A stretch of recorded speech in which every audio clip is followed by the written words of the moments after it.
देखो अपनी हरकतों से बाज आओ वरना एक एक की हड्डी पसली तोड़ दूंगा। जेलर योजक सिन्हा अपने ऑफिस में उन चारों कैदियों को धमकाते हुए कह रहा था।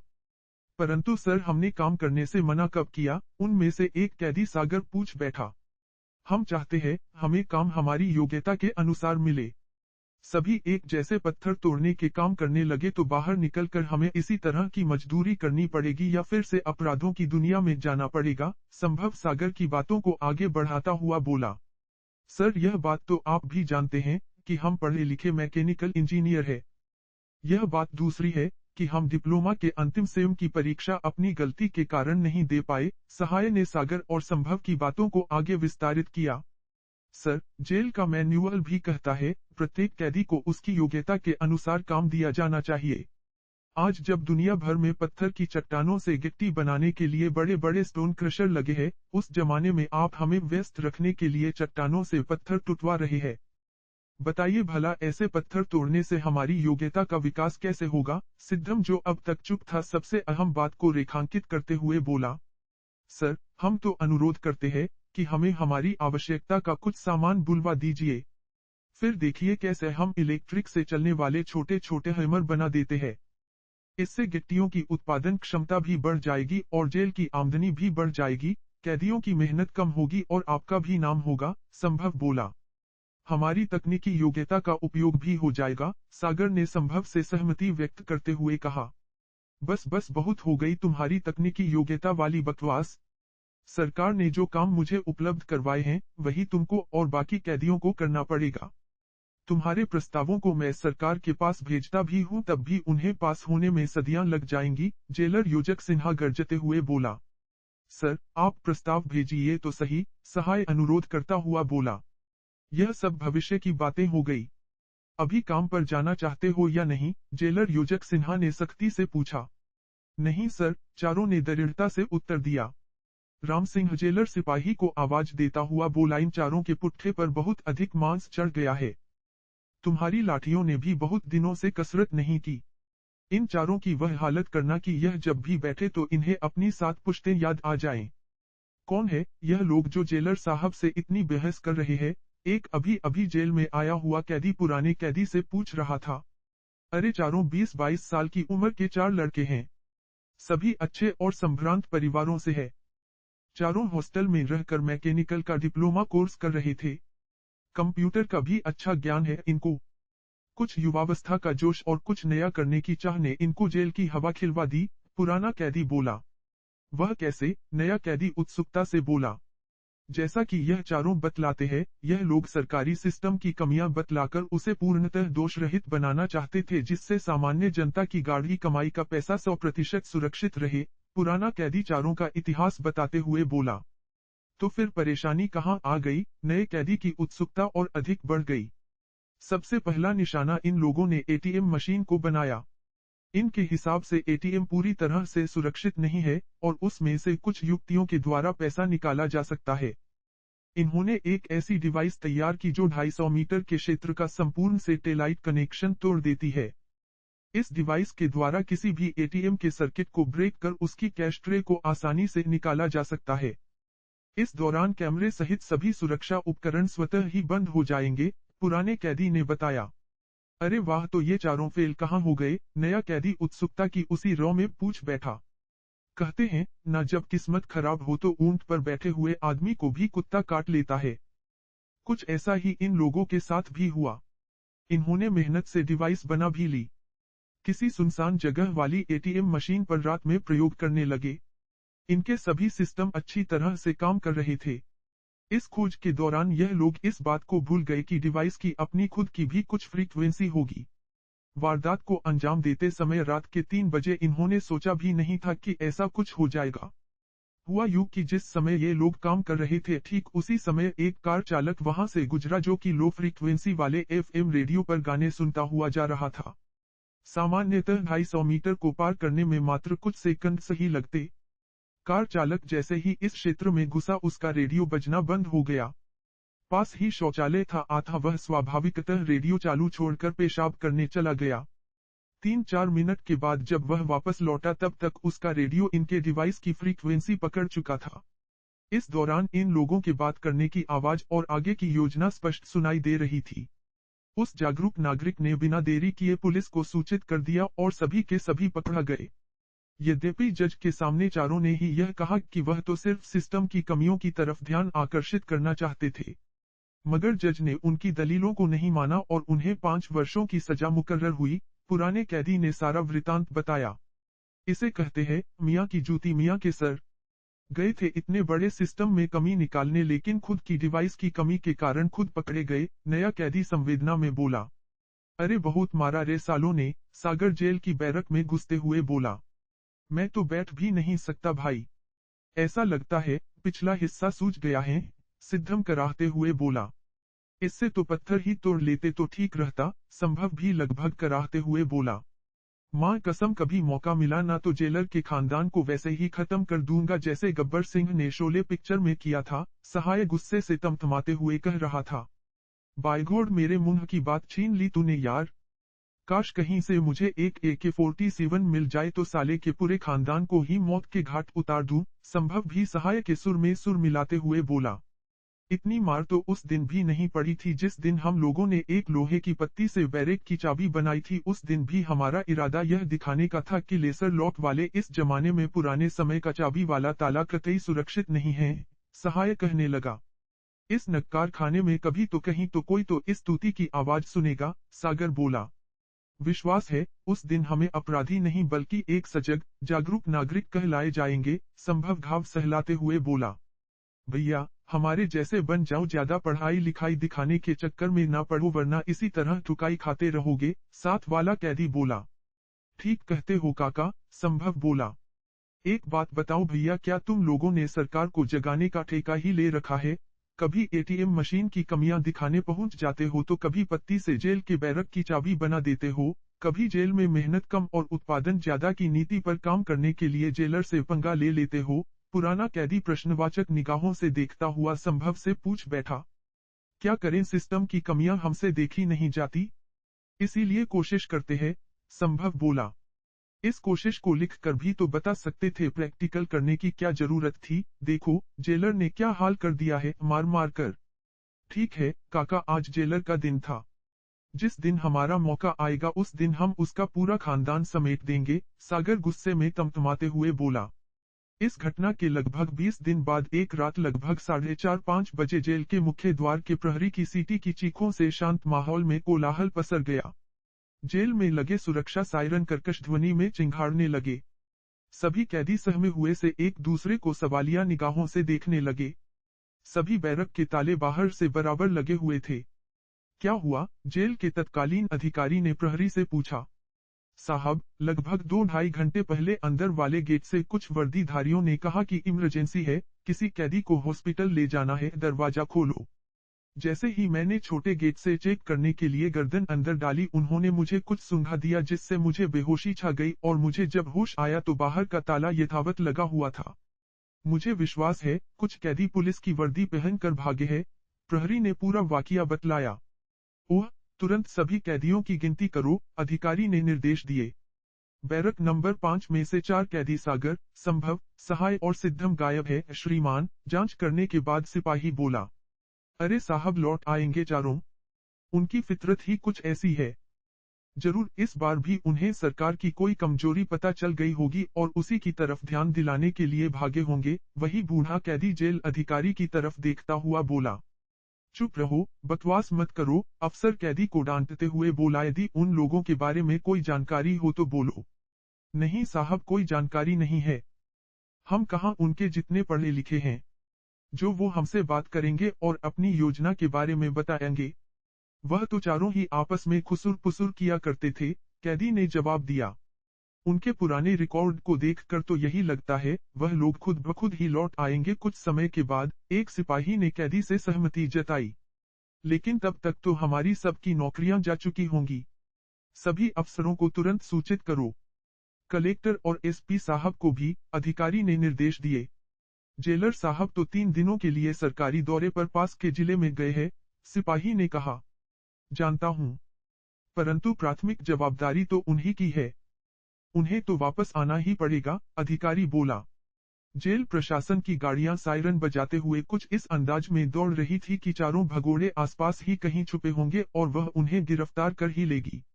सुबह के 7 बजते बजते तक जेल में सभी उच्चाधिकारी पहुंच चुके थे। सारी घटना देखने के बाद तो ऐसा लगता है सब कुछ उन लोगों के दिमाग की ही उपज है। लगता है उन्होंने बेहोश करने के लिए केमिकल बनाने का काम भी खुद ही किया, पर कैसे, यह तो उनके पकड़े जाने के बाद ही पता चलेगा। पुलिस प्रशासन के सबसे बड़े मुखिया मौके का मुआयना करने के बाद कह रहे थे, मुझे तो डर है कहीं किसी आतंकवादी गिरोह के हाथ में न पड़ जाए, वरना पता नहीं क्या होगा। जिला कलेक्टर साहब चिंता करते हुए बोले, अभी आपस में बातें चल ही यही थी कि एक नौकरानी जैसी महिला बदहवास सी जेल के ऑफिस में घुसी। वह बहुत घबराई हुई थी। साहब, रात को किसी ने जेलर साहब की पत्नी का खून कर दिया। सारा कमरा अस्त व्यस्त पड़ा है, बिस्तर पर खून ही खून बिखरा पड़ा है, नौकरानी ने सूचना दी। क्या? सभी आश्चर्य से खड़े हो गए। उन चारों ने ही तो नहीं किया? एसपी साहब ने पूछा। हो सकता है साहब। 20 दिनों से चारों रट लगाए हुए थे कि जेलर के खानदान को खत्म कर देंगे, साथ खड़े सिपाही ने सूचना दी। और कौन कौन है जेलर साहब के घर में? कलेक्टर साहब ने पूछा। कोई नहीं। जेलर साहब के बच्चे नहीं हैं। पति पत्नी दोनों रहते हैं बस, सिपाही ने बताया। जेलर साहब को जेल ब्रेक की सूचना तो दे दी गई है ना? जी दे दी गई है। लेकिन गाड़ी का ड्राइवर उसके किसी रिश्तेदार के यहाँ रुका है, आधा आने में देरी हो रही है, जेल अधिकारी ने बताया। यह घटना तो एकदम अप्रत्याशित होगी ना उनके लिए? एसपी ने पूछा। जी, वैसे यह चारों ही अक्सर कहा करते थे कि मौका मिलते ही जेलर के खानदान को हरिद्वार के दर्शन करवा देंगे। और उन्होंने यह कर दिखाया, सिपाही ने अधिकारियों को बताया। तुरंत पास के थाने को सूचित करो, एफआईआर दर्ज करवाओ और इन्वेस्टिगेटिंग टीम को बुलवाओ, एसपी साहब ने निर्देशित किया। जी, श्रीमान, जेल अधिकारी ने कहा और पास के थाने में फोन करने लगा। लगभग आधे घंटे बाद योजक सिन्हा भी जेल पहुंच गए। कुछ पता चला और कौन कौन शामिल है? योजक सिन्हा ने जेल में घुसने और अधिकारियों का अभिवादन करने के बाद पूछा। आप कौन से केस की बातें कर रहे हैं सिन्हा साहब? कलेक्टर ने पूछा। सर, जेल ब्रेक वाले केस की। और दूसरा कौन सा केस हो गया है सर? योजक सिन्हा ने प्रति प्रश्न किया। आप अभी कहां से आ रहे हैं? एसपी ने पूछा। सर, मैं दौरे पर था, वहीं पर मुझे जेल ब्रेक की सूचना मिली और मैं सीधे यहीं पर आ गया, योजक सिन्हा ने बताया। मतलब दूसरे केस के बारे में आपको कुछ नहीं बताया गया? आप अभी घर नहीं गए ना? एसपी ने पूछा। नहीं सर, मैं अभी घर पर नहीं गया, सीधे यहीं पर आ गया हूं, योजक सिन्हा ने बताया। कल रात आपकी पत्नी की हत्या हो गई है, एसपी ने सीधे सीधे शब्दों में जेलर को सूचित किया और ढाढ़स बंधाने के लिए योजक सिन्हा के कंधे पर हाथ रखते हुए बोले। ओह, कहते हुए योजक सिन्हा धम्म से कुर्सी में निढाल होकर धंस गया। मतलब उन चारों ने अपना बदला ले लिया। चारों चीख चीख कर कहा करते थे कि मेरे खानदान को खत्म कर देंगे और उन्होंने कर दिखाया, योजक सिन्हा निराश स्वर में लुटा लुटा सा बोला। चलो घर चलकर स्थिति देखते हैं, एसपी ने कहा। सभी जेलर योजक सिन्हा के घर पर थे। घर का सामान अस्त व्यस्त पड़ा हुआ था। ऐसा लगता है जैसे काफी संघर्ष हुआ होगा। बेडरूम में लगा कबर्ड व अलमारी भी खुली हुई थी। योजक सिन्हा दौड़कर कबर्ड के पास पहुंचा और स्लॉट खोलकर कुछ देखने लगा। साहब, इस कबर्ड में परसों ही मैंने 20 लाख रुपए रखे थे, वे भी गायब हैं, योजक सिन्हा ने बताया। 20 लाख, वो कहां से आए आपके पास? एसपी ने पूछा। सर, अभी कुछ दिनों पहले ही हमने अपना एक प्लॉट बेचा था। यह रुपया उसी का था और इन पैसों को योगिता के भाई को देने के लिए रखा था, क्योंकि उनको यह पैसा अपने लड़के के मेडिकल में एडमिशन के लिए डोनेशन में देना था, योजक सिन्हा ने बताया। इन चारों ने तो कई अपराध एक साथ कर डाले। सिन्हा जी, आप बाकी सामान मतलब ज्वेलरी वगैरह भी अच्छे से चेक कर लीजिए, एसपी सांत्वना देते हुए बोले। जी, प्रथम दृष्टि में तो सभी चीजें अपनी जगह पर बराबर दिखाई पड़ रही हैं, योजक सिन्हा निढाल सा होकर सोफे पर बैठते हुए बोले। हिम्मत रखिए सिन्हा जी, एसपी जेलर के कंधे पर हाथ रखता हुआ बोला। कुछ ही समय में पुलिस की इन्वेस्टिंग टीम भी जेलर के बंगले पर पहुंच गई। किसी तेज धार वाले हथियार से छाती में वार करने के कारण मृत्यु हुई है, इंस्पेक्टर कमरे का मुआयना करता हुआ बोला।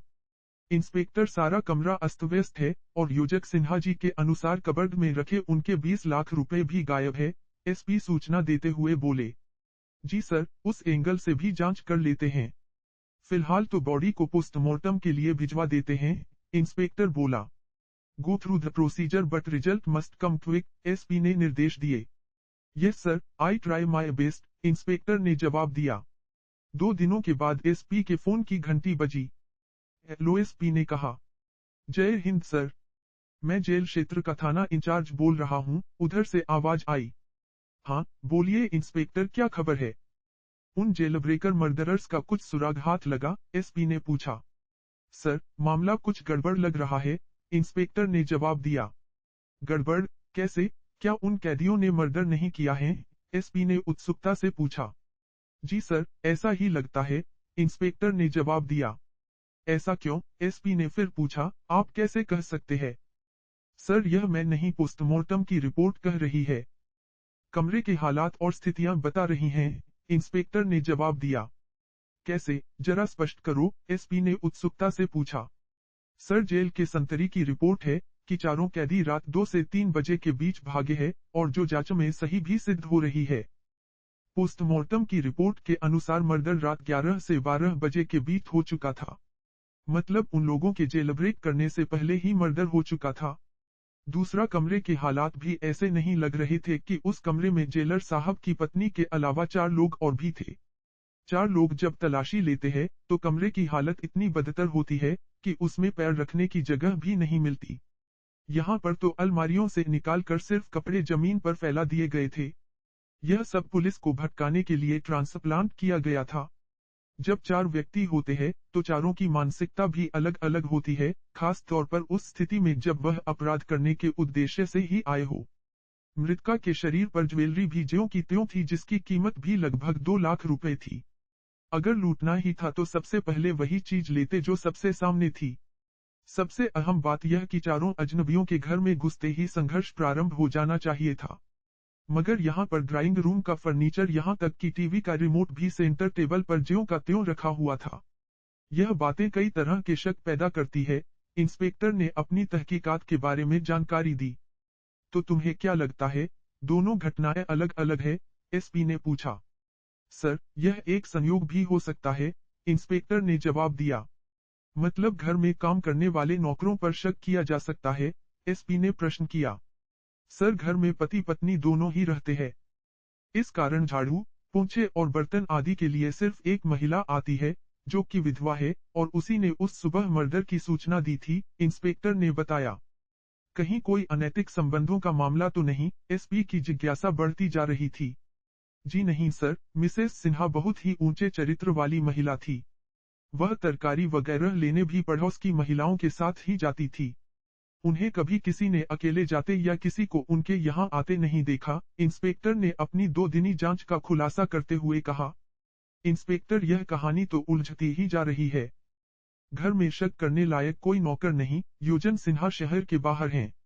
मतलब योजन सिन्हा के जाने के बाद घर में ऐसा कोई नजदीकी रिश्तेदार आया है जिसके बारे में योजन सिन्हा जानता है, मगर उसे बचाने के लिए हमसे झूठ बोल रहा है, एसपी ने शक जाहिर किया।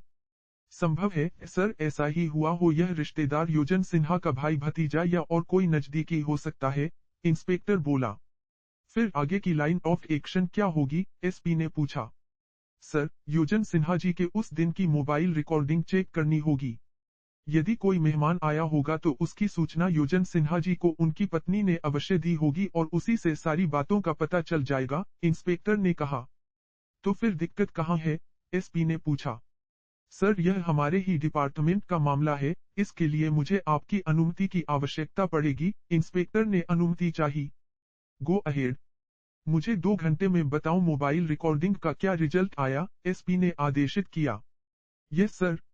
जय हिंद, इंस्पेक्टर ने जवाब दिया। Yes inspector. क्या रिपोर्ट आई? एसपी ने खुद आगे होकर 2 घंटे बाद फोन करके पूछा।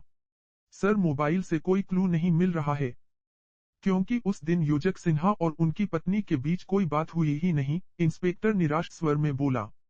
क्या मतलब ऊपर से भगवान ने आकर मर्डर कर दिया? इधर मिनिस्टर्स के प्रेशर पर प्रेशर आ रहे हैं, जर्नलिस्ट क्वेश्चन कर रहे हैं, और जनता आंदोलन इधर हम है कि यह एस्टेब्लिश ही नहीं कर पाए हैं कि मर्डर किसने किया और क्यों किया। एसपी गुस्से में लाल पीला हो रहा था।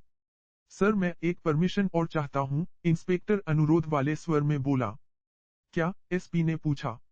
मैं योजक सिन्हा को गिरफ्तार करना चाहता हूँ।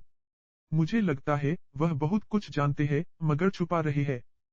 शायद हमें थर्ड डिग्री भी इस्तेमाल करनी पड़े। करो जो करना है वह करो। थर्ड, फोर्थ, फिफ्थ जोनसी भी डिग्री इस्तेमाल करना हो करे पर परिणाम निश्चित चाहिए, एसपी झुंझलाते हुए बोला। थैंक यू सर, इंस्पेक्टर बोला। लगभग 8 घंटे बाद इंस्पेक्टर ने फोन किया। सर बधाई हो, कातिल पकड़ा गया है और उसने इकबाले जुर्म भी कर लिया है, इंस्पेक्टर ने सूचना देते हुए कहा। कौन है वह? एसपी ने उत्सुकता से पूछा। सर आप खुद ही बयान ले लीजिए और प्रेस कॉन्फ्रेंस कर सभी को सूचना दे दीजिए, इंस्पेक्टर ने अनुरोध किया। कुछ ही देर में एसपी साहब थाने में थे। Well done inspector. चलो अब प्रेस कॉन्फ्रेंस का समय हो गया है, एसपी साहब प्रशंसात्मक स्वर में बोले। जी सर। थैंक यू, इंस्पेक्टर ने जवाब दिया।